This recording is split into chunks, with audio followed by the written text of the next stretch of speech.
Wallahi lokaci yayi. Ya kuma lokaci yayi. Lokacin siyasa. Kai banza.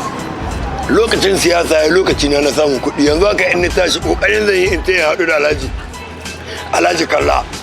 Gida ne. In gani ko zan samu wani abu. Sai yana wayewa in buga sako. Tun da sassaye in ta in isko honorable Taure. Ni isko shi ma yan gani amma ni ba shi ya bakin ciki na ba. Zuwa ni kai gidansu gaba ɗaya babu solution. Duk wahala gari ni kai musu in ni kira su babu mai ɗauka wayata tun kammala zaɓen ga. Sannan duk ni aika gidajen gana su. Na rinci da Allah babu duka yadda ni aika sako abin da an ka waɗi mai gobe shi za a waɗi mai. Ce min ɗaya za a yi ba su nan.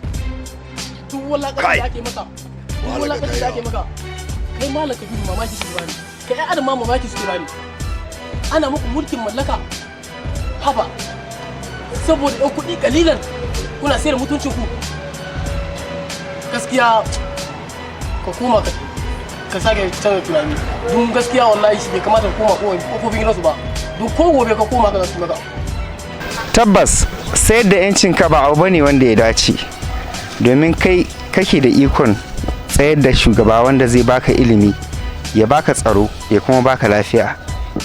Wannan sako ne na musamman daga gidan Equity Television.